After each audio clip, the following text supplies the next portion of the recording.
Y es que aquí y así, como empieza el auge de su carrera, se corona emperador. Antes de haber vencido o entrado en conflicto con ellos, él decide coronarse emperador y dejar el cónsul. Se autoproclama él. Se autoproclama. Trajo al Papa y ya empezó a repartir títulos entre sus hermanos. Luis Bonaparte es proclamado rey de Holanda. Su hermano José, el futuro Pepe Botella, es proclamado rey de Nápoles. Y, sí, olvidé mencionar los territorios alemanes que se conquistaron más allá del Rin. Bueno, estableció ducados, marquesados, y el emperador de los franceses, a Joséphine de Beauharnais, que ya se había casado con ella por lo civil años atrás, justo antes de partir a la campaña de Italia, Su mujer. la que sería su mujer, la primera de las dos que tuvo oficiales. Y, pues, como ya he dicho, todavía no ha vencido, pero se ha proclamado emperador. Y también establece la Gran Armée, que es uno de los ejércitos más formidables de la historia.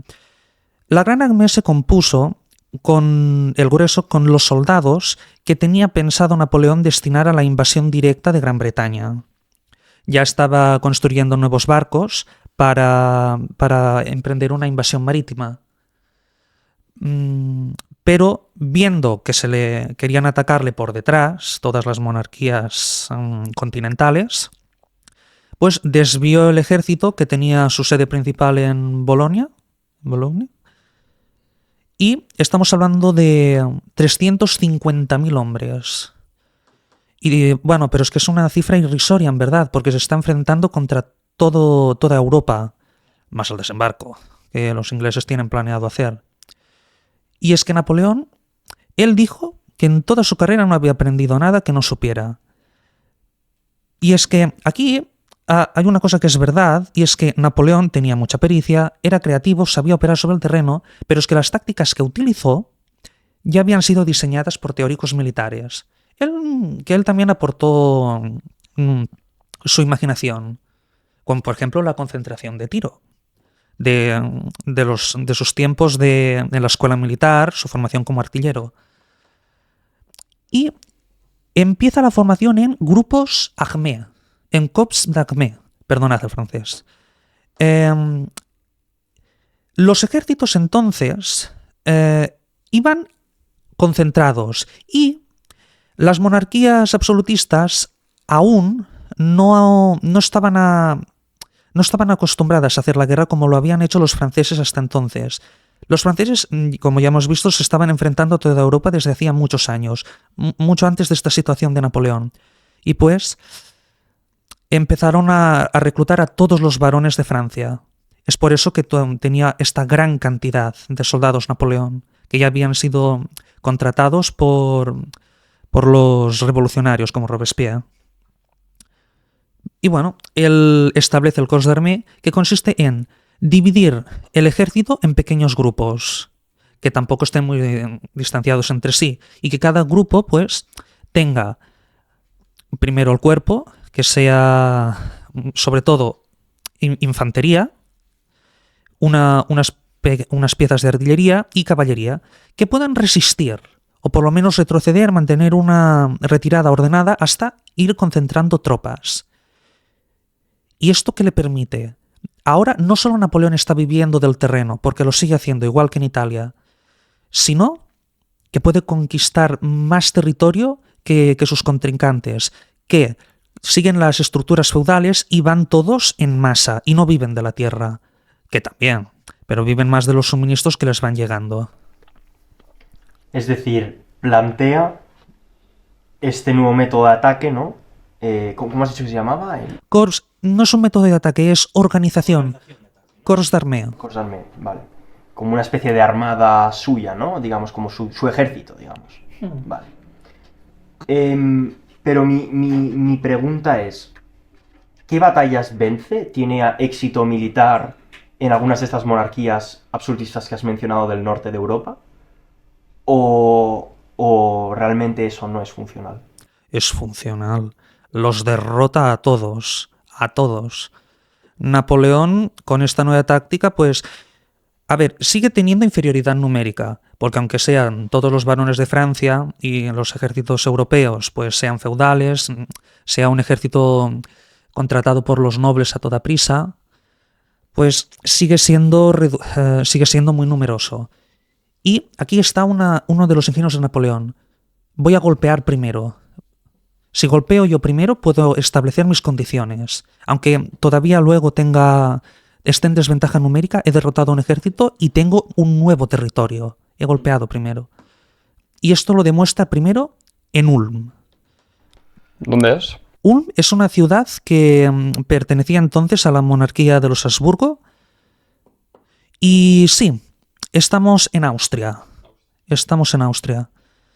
Ulm, pues, con esta rapidez de movimientos que os he dicho, pues consigue envolver a los austríacos que sufren su primera gran victoria. Me parece que son capturados 50.000 austríacos. Y solo con movimientos, casi sin disparar balas. Los ha incomunicado utilizando los ríos que hay por ahí, con su división. Y pues los austríacos se ven obligados a retroceder. Tienen que entregar Viena. Aquí ya empiezan las cosas muy mal para la coalición. ¿Qué otra cosa que hay que tener en cuenta? Eran numerosos, pero es que estaban divididos por muchos kilómetros. Habían declarado la guerra quizás demasiado rápido. Tendrían que haber esperado a concentrar a sus ejércitos. Pero también Napoleón no les iba a dejar. Iba a golpear primero. Y golpeó primero en Ulm. Y aquí ha capturado Viena. Y vamos hacia la República Checa, que es donde está Austerlitz, la batalla más brillante de su carrera, que yo aquí discrepo, pero sí, historiográficamente es su batalla más decisiva. Ahí los restos del ejército austríaco se reúnen con el ejército ruso, que está comandado por Mikhail Kutuzov, Mikhail Kutuzov, él prefiere ser cauteloso, ve que Napoleón no es un general cualquiera. De hecho, es que Kutuzov será el responsable de su derrota en Rusia. Él vio que a Napoleón no se le podía vencer directamente en un campo de batalla. Que también es cuestionable, pero... Y bueno, se llama la batalla, Austerlitz también, la batalla de los tres emperadores, porque está Napoleón, emperador de los franceses, está el emperador Francisco del Sacro Imperio Romano Germánico y está el emperador Alejandro, emperador zar de Rusia. En un primer momento tienen ventaja numérica el ejército austro-ruso, pero es que a Napoleón le llegan noticias que le favorecen. Y es que se le envían refuerzos. Y es que necesita una batalla decisiva ya, porque ve que, aun a pesar del triunfo de Ulm y los tesoros de Viena, pues que las arcas están vacías, que necesita acabar la guerra cuanto antes de que vengan otros ejércitos del norte, que ya empiezan a traer problemas. Y pues aquí es cuando demuestra su gran aportación al arte de la guerra, que es el engaño. Él decía, concentrar a las tropas en el punto más débil del enemigo para flanquearlo, y eso es justo lo que hizo en Austerlitz. Voy a utilizar ahora vocabulario militar. Tenemos el centro del ejército y el flanco derecho y el flanco izquierdo. Napoleón desprotegió adrede el flanco izquierdo y abandonó los altos de Pratzen. Quien tiene las alturas, según la lógica militar de la época, tiene la victoria. Y pues los rusos están confiados, creen que Napoleón ha agotado a sus soldados, que ya no tienen nada que hacer, y pues ocupan los altos de Pratzen y se preparan para la batalla. Ven que el flanco francés, que os he dicho, el flanco derecho, está más desprotegido y pues se van a lanzar por ahí para envolverlo. El plan del ejército austroruso era: vamos a atacar por la izquierda para luego hacerlo por la derecha y envolver al enemigo. Es muy poco creativo, en verdad, es que creían que tenían las de ganar. Pero Napoleón, con toda su astucia, les hizo creer que estaban en ventaja porque había cedido los Altos de Pratzen sin luchar y había enviado tratados de paz. Quería demostrar debilidad, incluso fingió temblor ante el diplomático ruso. Los engañó a todos. ¿Y cuál era la táctica de Napoleón? Que vengan a mi flanco derecho, pero es que ahí, aunque haya pocos, es donde van a venir los refuerzos, y no todos.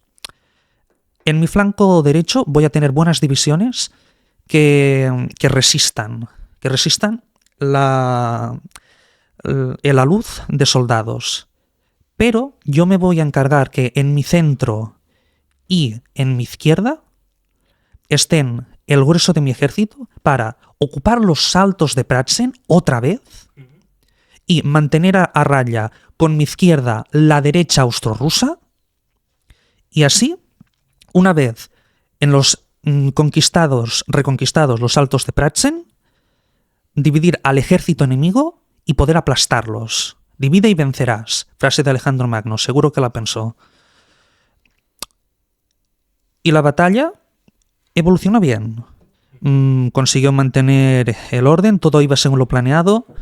Todos los soldados austrorusos hacia el grueso, no todos obviamente, concentrados hacia el flanco francés más desprotegido, que no tardaría en recibir a los refuerzos.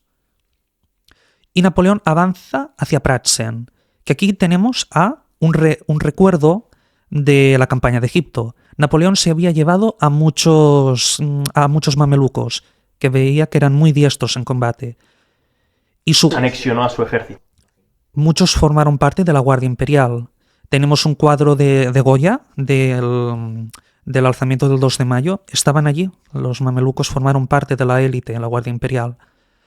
Y esta Guardia Imperial, porque hubo un momento en el que Napoleón pudo fracasar en esa batalla.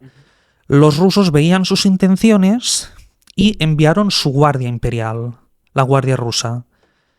Y bueno, la Guardia Rusa era más efectiva. Eran hombres... Eran rudos y fuertes. Rudos, fanáticos del rey. Pero es que también los mamelucos eran una tribu, podemos decir, africana, nacidos para la lucha, de un clima violento, es que eran esclavos. Estaban hechos para la guerra, digamos. Y bueno, lograron imponerse, y aquí el ejército, los austrorusos, viendo que ya no había nada que hacer, que su ejército estaba dividido, porque Napoleón, su ala izquierda, ya la había enviado contra la derecha rusa, que estaba luchando contra el príncipe Bagration. Una figura que Napoleón tuvo mucho respeto. O sea, estaba luchando por un lado contra los rusos y por el otro también contra los rusos, o era... Es decir, el Napoleón, para mantener a raya, porque imagínate que Bagration pues lanza otro movimiento de pinza. Hay que mantener siempre la línea de ataque. Pero bueno, viendo que Napoleón ya tenía el centro para sí, que ya estaban muy mermados los rusos, Bagration huyó con todos los 3 emperadores y ya solo tenía que hacer para capturar al grueso del ejército. Movimiento de despliegue para coger el grueso del ejército. Es decir, tenemos una línea, centro, línea, centro, línea. Situación en este punto. Bagration ya está huyendo. Sí. El centro ya no existe. Es propiedad de los franceses. Y aquí está el grueso del ejército austroruso que todavía sigue intentando acabar con la derecha francesa. Pero es que como los franceses ya son amos del centro, solo tienen que envolverlos. Destrucción del ejército austroruso. Victoria decisiva. Ahora pues... Todavía no ha acabado la campaña más gloriosa de Napoleón, pero sigue con este tratado. Se disuelve el Sacro Imperio Romano Germánico. Napoleón consigue todos los territorios de la actual Alemania, podríamos decir. Toda Alemania, como es ahora es francesa. Se funda la Confederación del Rin.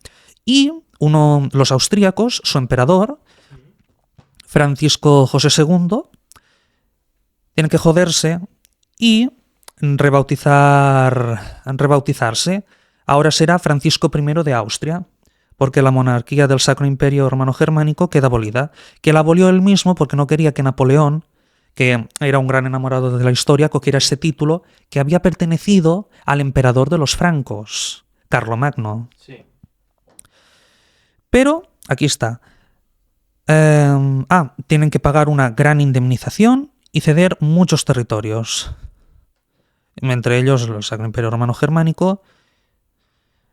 Y bueno, permiten que el ejército ruso, lo que queda, se retire. Pero Napoleón pues logra destruirlos.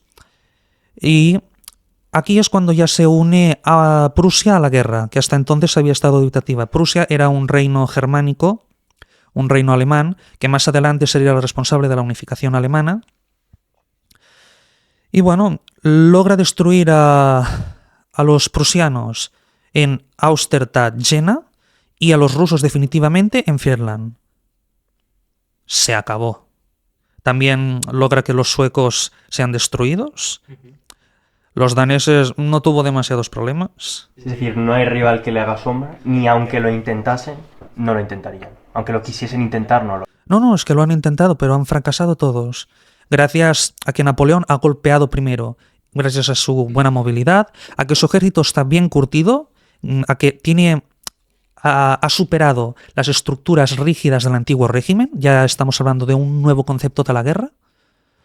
Y pues ahora Napoleón puede rediseñar el mapa de Europa a su antojo. Nombra, como ya os he dicho, Luis Bonaparte, su hermano, rey de Holanda. Su hermano José, rey de Nápoles. En Westfalia establece a su hermano Jerónimo. Que Jerónimo Bonaparte es un personaje interesante. Podríamos decir que fue la oveja negra.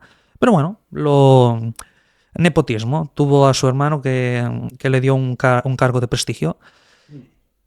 Y aquí viene una de las grandes humillaciones. Prusia perdió la mitad de su territorio. Porque en ese siglo, en el siglo XVIII, Prusia se había dedicado a arrebatar territorios a Polonia, junto con Austria y Rusia. Y pues estos tres países se vieron forzados por Napoleón a restablecer a Polonia. Y Napoleón funda el Ducado de Varsovia. ¿Qué pasa aquí? Todo es perfecto, podemos decir que es una gran victoria. Napoleón es amo de Europa, pero no es amo de Gran Bretaña.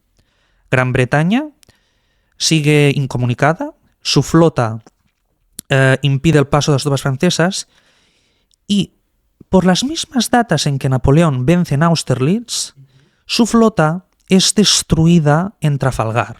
La flota franco-española. ¿Qué podemos decir? Es una gran victoria. Napoleón, emperador de los franceses, ya se ha asegurado un lugar en la historia. Ha conseguido un gran prestigio, un gran poder, grandes territorios, grandes riquezas, contra todo pronóstico. Pero todavía no ha acabado con Gran Bretaña. Gran Bretaña siempre, la pérfida Albión, como él la llamaba, siempre estará a la espera de financiar a los ejércitos de las monarquías europeas para que vuelvan a guerrear contra él. Pero podemos decir que aquí hay un periodo de paz. ¿Qué tipo de paz? Gran Bretaña, seguirán en guerra con Gran Bretaña, pero ahora Napoleón, como ya ha firmado tratados favorables como el de Tilsit, porque Napoleón siempre quiso el apoyo del emperador Alejandro. Y volviendo al pasado, a lo que intentó hacer atacando las colonias de la India, asfixiando la economía inglesa, Napoleón decidió, ahora que tengo a mi merced a todas las monarquías, voy a impedir que Gran Bretaña pueda comerciar con ellas. Y aquí empieza el bloqueo continental, que fue, podemos decir que sí, tuvo unos pequeños avances. Ahora Francia pues no podía acceder a puertos claves como aquellos, Pero es que hubo mucha piratería. Los mismos hermanos de Napoleón, porque también sus mismos reinos necesitaban comerciar. Y es por eso que Napoleón siempre intentaba evitarlo, pero siempre hubo contrabandismo. Se permitía comerciar con los ingleses, aunque no de manera fácil. No era algo que sus hermanos hiciesen a espaldas de él. Sí, sí. Hacían a espaldas. ¿Y le causó algún conflicto con ellos? Seguramente sí, ¿no? Sí, pero eran la familia.